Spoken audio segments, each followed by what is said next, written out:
লিলুয়াতে শুটআউটের ঘটনায় এবার সামনে এলো সিসিটিভি ফুটেজ, যেখানে স্পষ্ট বাইকে করে এসে গুলি চালিয়েছে দুজন দুষ্কৃতী। এবং একই সঙ্গে সেই সিসিটিভি ফুটেজ দেখে ইতিমধ্যেই ঘটনার তদন্ত শুরু করেছে পুলিশ। পুলিশের প্রাথমিক অনুমান, এই শুটআউটের ঘটনার সঙ্গে জড়িত রয়েছে বাইরের কোনো গ্যাং। যদিও গুলি চলার দুদিন কেটে গেলেও এখনো পর্যন্ত কাউকেই গ্রেফতার করতে পারেনি পুলিশ।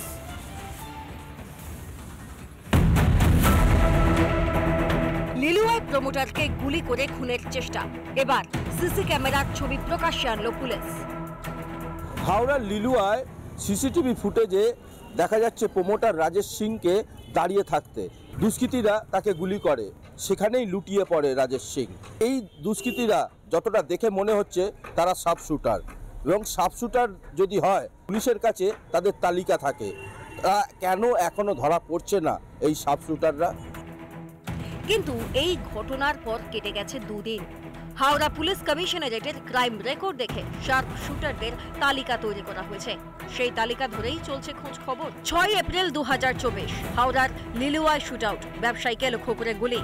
2রা মে 2024 হাওড়ার বাঁকড়ায় শুটআউট, পঞ্চায়েত অফিসের মধ্যে চলল গুলি। 19 ফেব্রুয়ারি 2025 শিবপুর থানার ঘোষপাড়া চণ্ডীতলা থানার আইসি গুলিবিদ্ধ।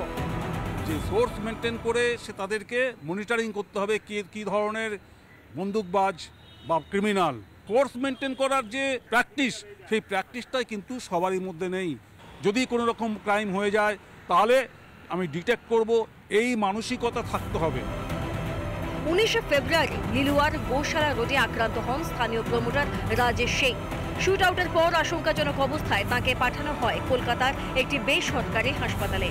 এখনো চিকিৎসাধীন তিনি।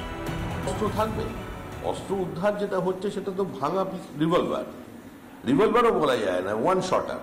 চারিদিক থেকে নাকি অস্ত্র উদ্ধার হচ্ছে। আর কাউন্সিলরদের দেখা যাচ্ছে, তার অনুগামীদের দেখা যাচ্ছে 9mm রিভলভার নিয়ে প্রকাশ্যে রাস্তায় করছে। তদন্তে নেমে তদন্তকারীরা বেশ কয়েকটি সূত্রের দিকে নজর দিচ্ছেন। কে বা কারা ফোন করেছিল রাজেশ সিংকে? কেনই বা সেই রাতে তিনি বাইরে বেরিয়েছিলেন? তাহলে কি পরিচিতরাই এই কাণ্ড ঘটালো? সেই উত্তরে খুঁজছে পুলিশ। হাওড়া থেকে প্রসেনজিৎ অধিকারীর রিপোর্ট, রিপাবলিক বাংলা। নানা ধরনের কন্টেন্ট দেখার জন্য লাইক করুন, শেয়ার করুন আমাদের ফেসবুক পেজ, সাবস্ক্রাইব করুন আমাদের ইউটিউব চ্যানেল। পাশাপাশি অন্যান্য ব্রেকিং নিউজের জন্য অবশ্যই চোখ রাখুন রিপাবলিক বাংলায়।